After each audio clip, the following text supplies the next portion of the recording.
जय श्री राम। जय हनुमान जी महाराज। जय बाबा नीम करोली जी महाराज जी की जय। साथियों, क्या आपके पास भी पैसे बिना किसी कारणवश बर्बाद हो जाते हैं और आपके हाथ में पैसा बिल्कुल भी नहीं रुकता है?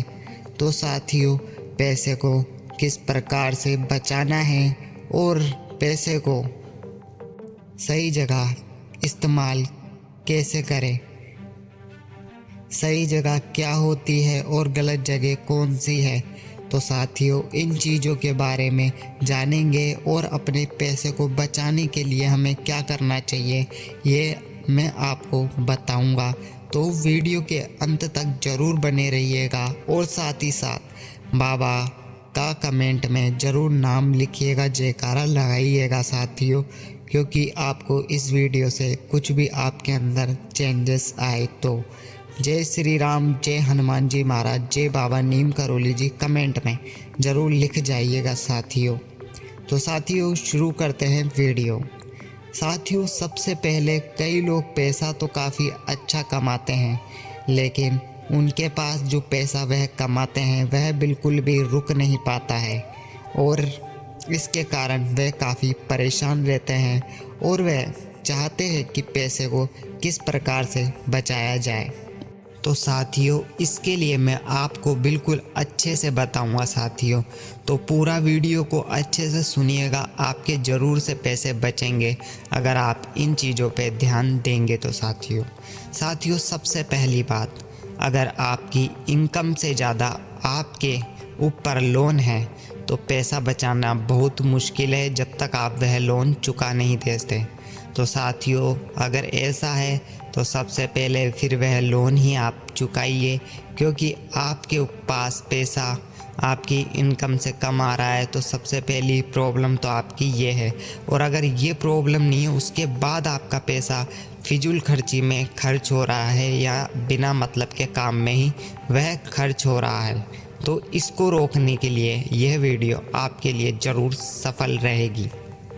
तो साथियों इसके लिए सबसे पहले अपने मन को काबू करना सबसे ज़्यादा ज़रूरी है, जो कि आपको फिजूल खर्ची के लिए आपको उकसाता है साथियों। इसके कारण ही आप फिजूल खर्ची कर देते हैं और आप सोचते हैं कि होगा जो देखा जाएगा, तो ऐसा नहीं होता साथियों।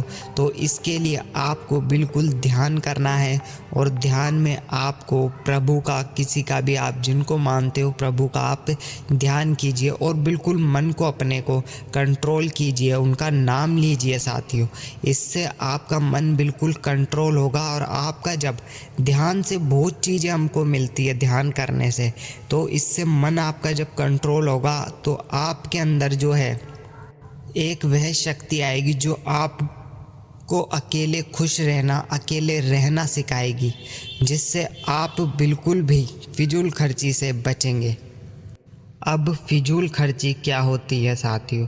फिजूल खर्च वह है जब आपके पास पैसे नहीं हैं और उससे ज़्यादा कि आप कपड़े जूते ये खरीद रहे हो सिर्फ दिखावे के लिए, तो ये बिना मतलब का खर्च आपका एक तरीके से यहाँ पर है। जब आपके पास पैसे नहीं हैं उसके बाद भी आप बिना मतलब कहीं पे घूम रहे हो, यह आपका बिना मतलब का ये खर्च है।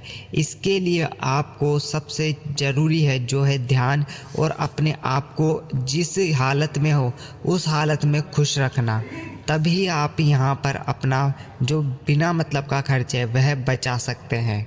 लेकिन आप लोग क्या करते हैं, आप लोग जो आपका जो काम है जिससे आप पैसा कमा सकते हैं उसमें आप पैसा लगाने की जगह आप इन चीज़ों में और दिखावों में अपना पैसा लगा देते हैं।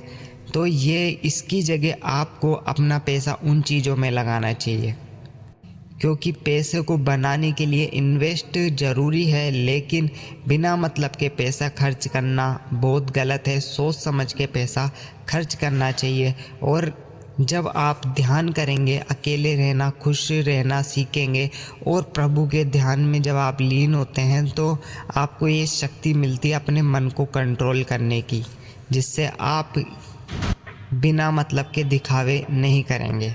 लेकिन आपका बिजनेस है, आपका बिजनेस ही इस प्रकार का है जिसमें दिखावा करना ज़रूरी है, जिसमें दिखावा करना बहुत ज़्यादा ज़रूरी है, तो उस प्रकार के बिजनेस में आप अपने इन्वेस्ट कर सकते हैं, क्योंकि फिर वह इन्वेस्ट ही कहलाएगा साथियों।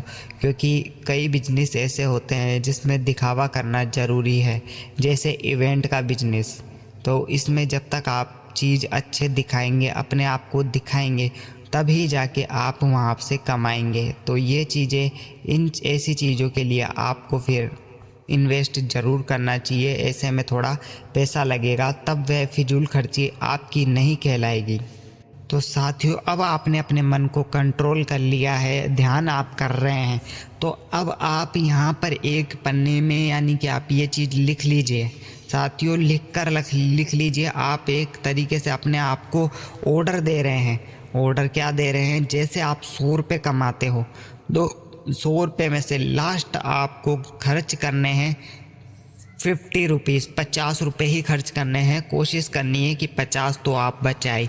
अपने आप को ये ऑर्डर देते रहिए, और आपका जैसे ही मन भटकने लगे तो बिल्कुल अपने आप को शांत करके और माइंड को बिल्कुल उस जगह से हटाने की कोशिश कीजिए जहाँ से आपका बिना मतलब पैसा लग रहा है। तब जाके आप अपने पैसे को बचा भी पाएंगे और उसे फिर आप सही जगह इन्वेस्ट भी कर पाएंगे। लेकिन एक बात ज़रूर ध्यान रखिएगा साथियों, दान करना ये बिना मतलब के खर्च नहीं होते हैं साथियों। दान ऐसी चीज़ है जिससे आपका पैसा बढ़ता ही है। सेवा भाव और अपनों की सहायता करना, ये चीज़ें भी बहुत ज़्यादा ज़रूरी है, तब पैसा आपके पास अपने आप बढ़ेगा और बचेगा। और आपको जुआ और सट्टों जैसी चीज़ों से बिल्कुल ही दूर रहना है, जो आपका पैसा बिल्कुल बर्बाद कर सकती है साथियों। अगर आपके पास बिल्कुल ही पैसा इतना नहीं है, तो इन चीज़ों से तो आप बिल्कुल ही दूर हो जाइएगा, और बिल्कुल शॉर्टकट बिल्कुल मत लीजिएगा पैसा कमाने के लिए। और 100 में से 10 का दान भी दे दिया तो वह आपका डबल होके ही आएगा। तो ये चीज़ सही है, लेकिन 100 में से 100 का दान दे दोगे तो आपके पास कुछ नहीं बचेगा। तो दान भी इसी तरीके से करें जिससे आपका भी खुश रहे, सामने वाला भी। क्योंकि साथियों, हमारे बड़े बुजुर्ग सही कहते हैं, पैर उतने ही पसारे जितनी चद्दर हो। तो सबसे ज़रूरी बात हम यहाँ पर समझ रहे हैं साथियों कि अपने मन को कंट्रोल करना बहुत ज़्यादा ज़रूरी है। उसके बाद ही आप पैसा बचा सकते हैं, और इसके लिए सबसे बेस्ट चीज़ है वह है ध्यान। ध्यान ऐसी चीज़ है, आप कहीं भी हो, अपने आप को अगर आप अकेले को खुश रखना सीख लिए, आप किसी भी स्थिति में खुश रहना सीख गए, तब जाके आप समझ लीजिएगा आप पैसा बचा सकते हैं। आपको कोई ऐसी बड़े दिखावे की ज़रूरत नहीं है, आप कोई दिखावा नहीं करते हैं, और बिना मतलब का पैसा अपने आप ही खर्च होना बंद हो जाएगा साथियों। वीडियो अच्छा लगा हो तो साथियों वीडियो पे लाइक करके कमेंट ज़रूर कीजिएगा। जय श्री राम, जय हनुमान जी महाराज, जय बाबा नीम करोली जी।